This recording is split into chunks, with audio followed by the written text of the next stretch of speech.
Sunday mornings in my kitchen always smell like cinnamon and calm. Pancakes are my little love language, golden, fluffy circles of peace before the week begins. The sunlight filters through the curtains just right, and for a moment, life feels simple. Then I hear tiny footsteps pattering down the hallway. Ethan bursts in, his face glowing, holding a wrinkled sheet of paper like it's gold. "Mommy, look what I drew at school!" he shouts, nearly tripping in excitement. I laugh, wiping my hands on a towel before kneeling to meet him. I take the drawing carefully, as if it were a fragile secret. "Oh, that's beautiful, sweetheart." "Who's that?" I ask, tracing the colorful stick figures with my eyes. "That's you. That's Daddy," he says proudly. "And that's the lady from Daddy's car." The air leaves my chest for a second. My smile falters, but I manage to keep my voice steady. "The lady from Daddy's car?" I repeat, forcing a small laugh, as if maybe I'd misheard. Ethan nods innocently, swinging his legs, still grinning. "Yeah, Daddy said not to tell you because it's a surprise. She has pretty hair, like a princess." My stomach drops, and the room suddenly feels too quiet, too still. Before I can form another question, Jason walks in, loosening his tie, wearing that easy smile that used to make me melt. "What's this, buddy?" he asks, still unaware. "My drawing," Ethan beams. "I drew you, Mommy, and the lady from your car." Jason's smile flickers for a split second, just long enough for me to see it. Jason chuckles, but it's the kind of laugh that sounds forced, a little too quick, a little too shallow. "Oh, that's just someone from work, remember?" he says, patting Ethan's shoulder and glancing at me, almost as if he's gauging how much I've heard. "Someone from work, huh?" I repeat softly, studying his face the way you study a book you've read too many times, looking for the page where the story changed. He nods, eyes darting to the pan, pretending to notice the pancakes just to avoid mine. Ethan, blissfully unaware, goes back to coloring on the floor. I keep my tone calm, light even, but my mind's spinning. If she's just someone from work, why did he tell our son not to mention her? Why does Ethan remember her hair? Kids see what adults think they can hide, and that realization stings worse than any accusation could. I set the pancakes down, pretending everything's fine, my hands moving automatically while my thoughts unravel thread by thread. Jason wraps his arm around me, kisses the top of my head, and says, "You worry too much, Lyd. Don't let his imagination get to you." But I can feel the tension in his body, the same tension I used to feel when he was lying about staying late at the office. "Maybe you're right," I murmur, my lips curving into a practiced smile. But inside, I'm already replaying Ethan's words, the lady from Daddy's car. Something about them feels too real to ignore. After breakfast, Jason leaves for his errand, and the house feels strangely hollow. The silence presses against me as I wash the dishes, the sound of running water masking my thoughts. Ethan hums softly at the table, still drawing. When I glance over, he's added another figure. The same lady, same red dress, standing right beside Jason's car. My chest tightens. "Sweetheart," I say carefully. "How do you know what she looks like?" He grins, not looking up. "Because she waved at me once. Daddy said she was a friend." "A friend." My hands stop midair, dripping with soapy water. The word echoes in my head, heavy, deliberate. Friend. I remember Jason once telling me his ex, Clara, loved red dresses, said it made her feel powerful. I told myself not to think about it, but now that memory feels like a match to dry wood. I stare at the drawing again, that same red, the same little smile Ethan gave her. There's no mistaking it. Jason comes home later that night, his shirt smelling faintly of cologne that isn't his usual. He hugs Ethan, kisses me, and I pretend to melt into the gesture like I used to. But behind the warmth, something colder settles in, the quiet birth of suspicion. I smile, pour him a glass of wine, and nod as he talks about work. But part of me is no longer listening. Part of me is planning to find out just how real that drawing is. That night, I can't sleep. Jason's breathing is steady beside me, but mine refuses to match it. The ceiling feels too close, the air too still. I reach for the lamp and glance again at Ethan's drawing on my nightstand. The red dress, the car, the smile. My fingers trace the lines like they might reveal something I missed. Red. Clara loved red. The thought creeps in uninvited, dragging old memories behind it. The way Jason used to talk about her, half regret, half nostalgia. I tell myself it's nothing, but my heart doesn't believe me. The next morning, I pour Jason's coffee and watch him like a stranger I'm trying to read. He moves easily, too easily, humming as he fixes his tie. Busy week ahead? I ask casually. Same as usual, he says, not looking up. Late meetings, dinner with clients Thursday.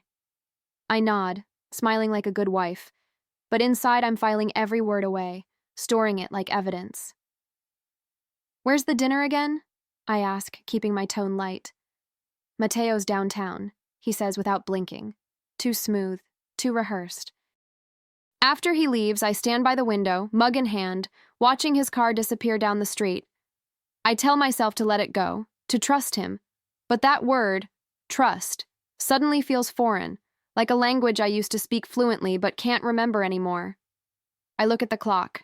Thursday isn't far, and if my gut's right, the truth won't be hiding at Mateo's. Thursday arrives like a test I didn't study for. I spend the day pretending to clean, to read, to breathe normally. Every sound feels amplified. The ticking clock, the distant traffic, the hum of the refrigerator.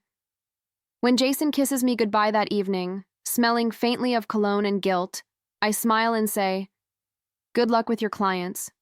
He nods, kisses Ethan's head, and walks out as if everything's perfectly ordinary. But my hands are trembling when I lock the door behind him. Something deep inside me already knows. 2 hours later, I grab my keys and drive toward Mateo's. The city lights blur past, and with every red light, my chest tightens a little more. When I finally pull up to the restaurant, I park across the street and scan the lot. His car isn't there. No silver sedan, no reflection of truth. Just couples walking in, laughing, hands intertwined. People who have no idea how lucky they are to trust. My pulse pounds in my ears as I whisper to myself, if he's not here, where is he? I stay for 10 minutes, then 20. Still nothing. The lie feels heavier now, like a secret pressing against my ribs. I drive home slower, my thoughts louder than the engine. Back in our bedroom, I open the drawer where Ethan's drawing still rests, the red dress almost glowing under the lamplight. For the first time, I don't look at it as a child's art. I look at it as evidence. My son had seen something I wasn't supposed to see. The next morning, Jason acts like nothing's wrong. He hums while buttering his toast, checks his phone, kisses Ethan goodbye. I watch him, studying every blink, every pause between his words. Late night? I ask lightly. Yeah, ran over time with the clients, he replies, sipping his coffee without meeting my eyes. My stomach twists. Not from anger, not yet, but from that creeping awareness that the man across from me isn't who I thought he was. The sunlight catches the edge of his wedding ring, and I wonder when it stopped meaning something. After he leaves, I sit at the table long after the front door closes. The kitchen smells like coffee and lies. I glance at Ethan's backpack on the counter, then at the drawing pinned to the fridge, that red dress taunting me. Children don't invent details that vivid, I think. My hand tightens around the mug, knuckles white. I don't cry. Not yet. There's something colder rising in me. The need for clarity. I owe it to myself, and to the little boy who trusts me to keep the truth safe. That night, when Jason calls to say he'll be late again, my voice stays calm, warm even. Of course, honey, I tell him. Take your time. But as I hang up, I open my laptop and start typing an address. A private investigator I once helped a friend find. My fingers hesitate for a second, then press send. If Jason's building a story, I'm about to start mine. One where I finally know everything he's been hiding behind that perfect smile. By Friday, my nerves feel stretched thin, like a violin string ready to snap. I decide to pick Ethan up from school myself, something normal, grounding, innocent. The late afternoon sun paints everything in gold, and for a moment, I almost convince myself I've imagined it all. But as we drive home, Ethan suddenly leans forward, pointing out the window. "Mommy, look! Daddy's car!" My heart skips a beat. I follow his finger, and there it is, parked in front of a small cafe I've never noticed before, and beside it, a flash of red. My hands tighten around the steering wheel until my knuckles ache. "Are you sure that's Daddy's car, sweetheart?" I ask, trying to sound casual, even as my voice shakes. "Yeah, and that's the lady from the drawing," he says, his tone bright, unaware that he's just ripped something open inside me. I park a little way down the street, my pulse hammering, and peer through the cafe window. And there they are, Jason and Clara, his ex, leaning close, laughing like old lovers. She's wearing a red dress. Of course she is. For a moment, everything freezes.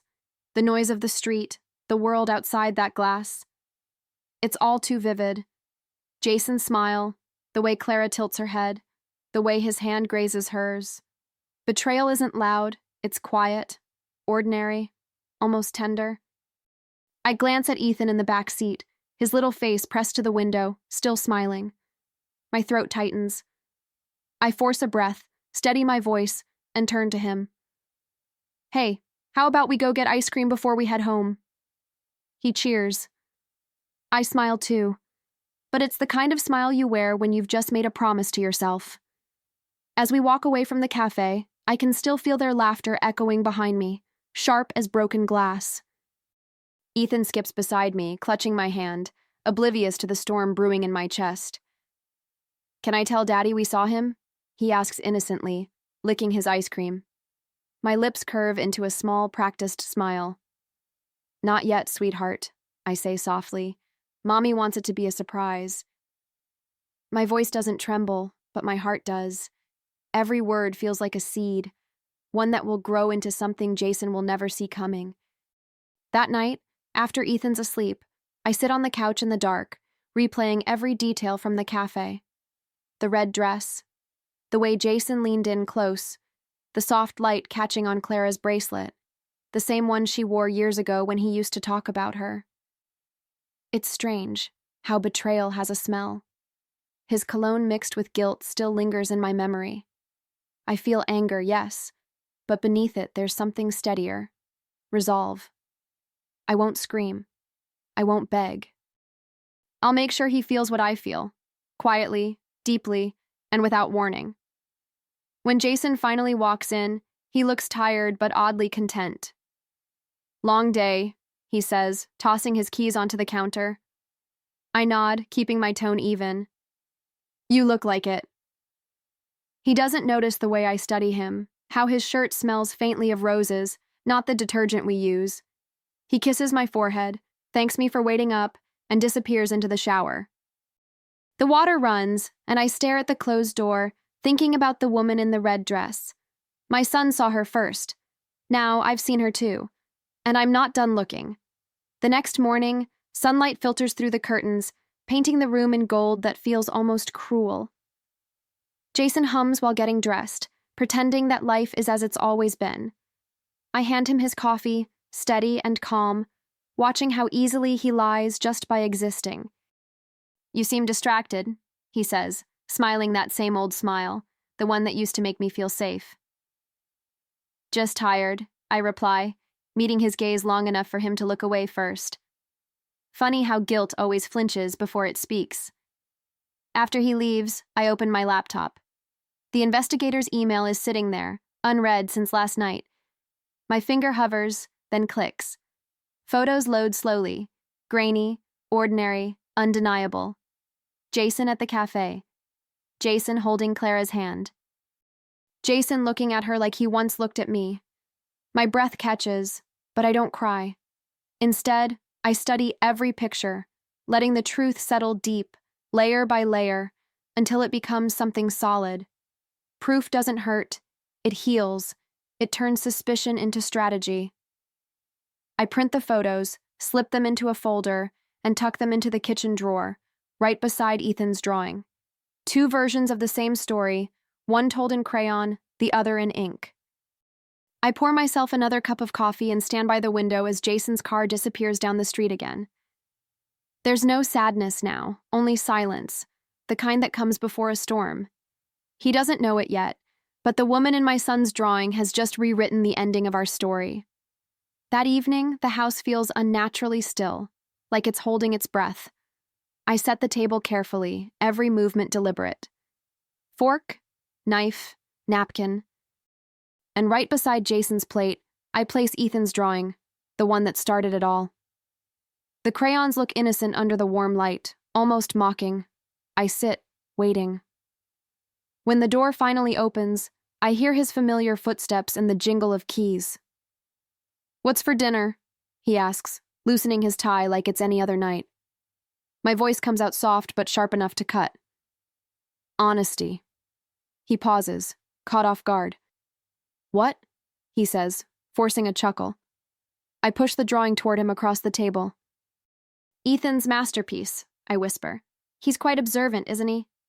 His smile falters. He stares down at the paper, then up at me.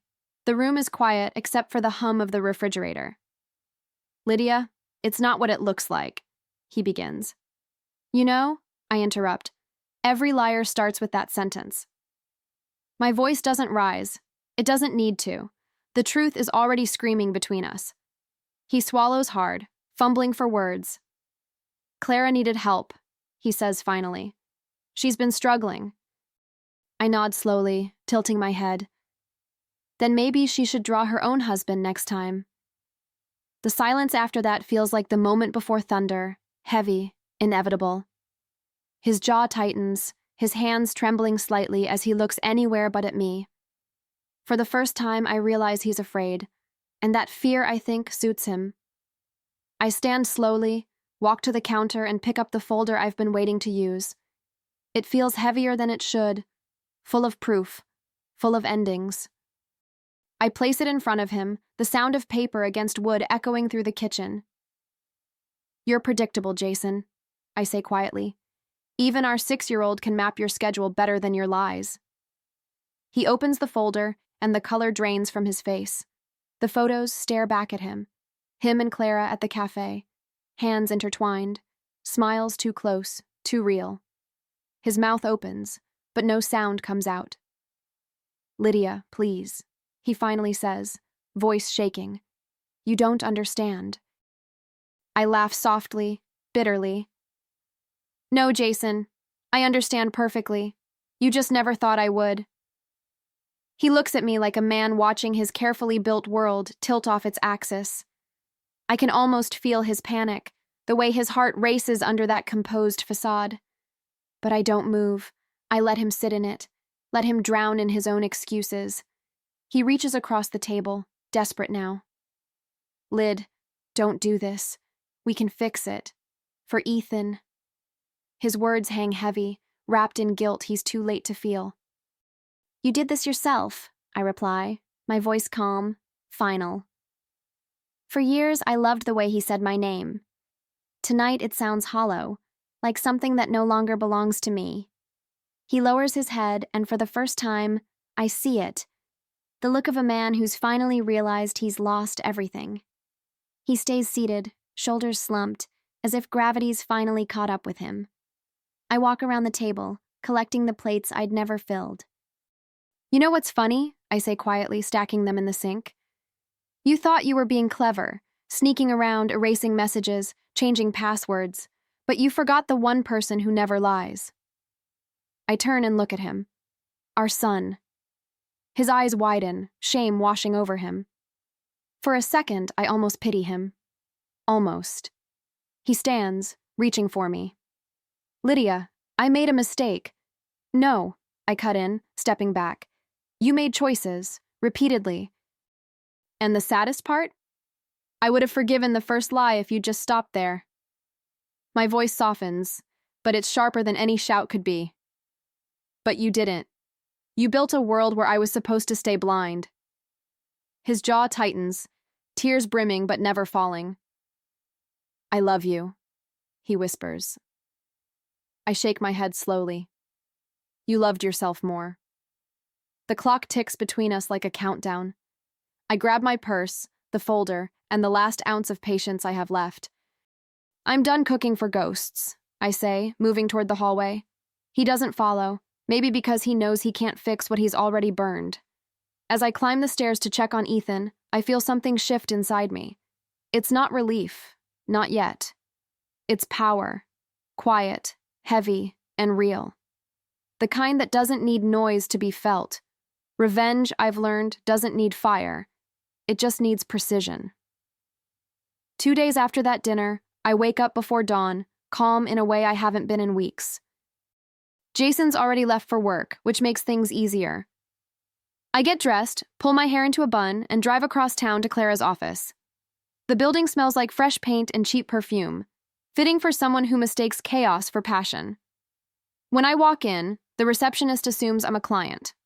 Good. That's exactly what I want her to think. Clara appears a few minutes later, her red dress like a flag of arrogance. "Lydia?" she says, startled but trying to stay composed.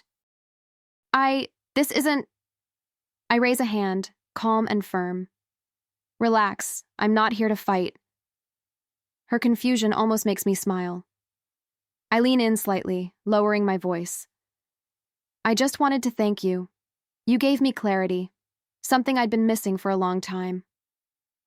Her lips part, unsure if it's a compliment or a threat. "I didn't mean to hurt anyone," she murmurs, eyes flickering. "Oh, you did," I reply smoothly. "But don't worry, you can have him now." Her brow furrows. "What do you mean?" I give her a soft, polite smile. "Jason's yours, along with his debt, his temper, and his habit of lying about everything except the weather." I pause, savoring her discomfort. "He's a full-time project, and you seem like you enjoy fixing broken things." The color drains from her face. I adjust my bag, stand tall, and turn toward the door. "Good luck, Clara. You'll need it." And as I walk out, I don't feel anger, just relief, smooth and cold, like the first breath after a storm. When I get home, the silence feels different, not heavy anymore, just mine. I make myself a cup of tea, the kind Jason never liked, and sit by the window watching Ethan play in the yard. There's peace in ordinary sounds, the dog barking, the rustle of leaves, the clink of my spoon against the mug. Power doesn't always roar. Sometimes it whispers through moments like this. I think about the folder I left tucked away, about how one woman's betrayal became another woman's freedom. A few days later, Jason calls. His voice is low, almost pleading. "Lydia, can we talk?" he asks. "About what?" I reply, calm and detached. "About us," he says. I glance at the papers spread across the table, documents transferring the house deed solely into my name, something I arranged months ago when I still believed in foresight more than fate. "You might want to read the fine print before we talk," I say lightly. He doesn't understand until it's too late. His silence on the other end is almost poetic. "You can't just..." he starts, but I cut him off. "I already did," I say, sipping my tea. I learned from the best, how to act before anyone else knows. I hang up before he can answer, setting the phone beside me with a steady hand. It's strange how victory feels. Not loud or triumphant, but clean. I look out at Ethan chasing Max across the grass, sunlight catching in his hair, and think, this is what starting over looks like.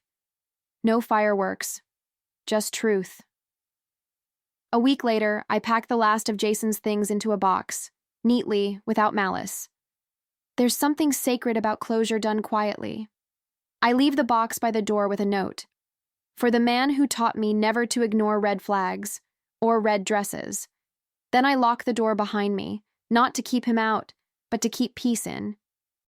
The house feels lighter, brighter. For the first time, I can breathe without wondering what lies are waiting at the next dinner table.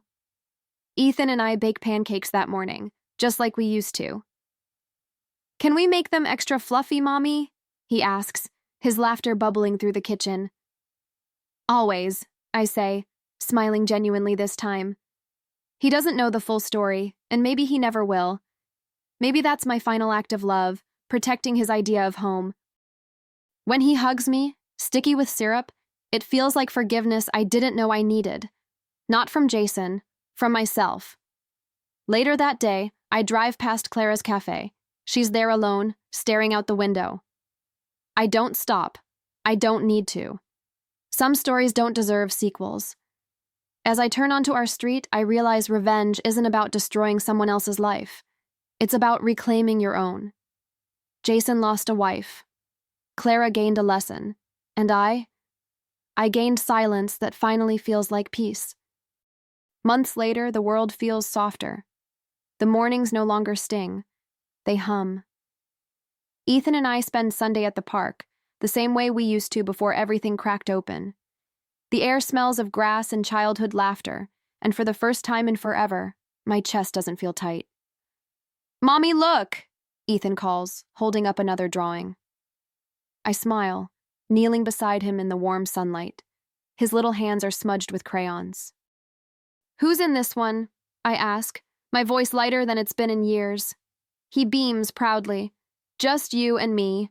Oh, and Max." Our dog barks right on cue, chasing after a fluttering leaf. I laugh, really laugh, and take the picture from him. It's bright, simple, full of color. No third figure, no shadows, just us. "It's perfect," I whisper, kissing the top of his head. He grins, runs off again, and I sit there watching him, feeling the quiet pulse of peace in every heartbeat. This is what love should look like: honest, peaceful, real. My phone buzzes beside me. I glance down. A message from Jason. I made a mistake. "Can we talk?" For a second, the old ache tries to surface, but it doesn't stand a chance. I type back slowly. "You already did enough talking with her. I'm done listening." I hit send, close my phone, and look back toward Ethan. He waves, laughing, calling me to join him. And I do, running barefoot through the grass, free at last in a life that's finally mine.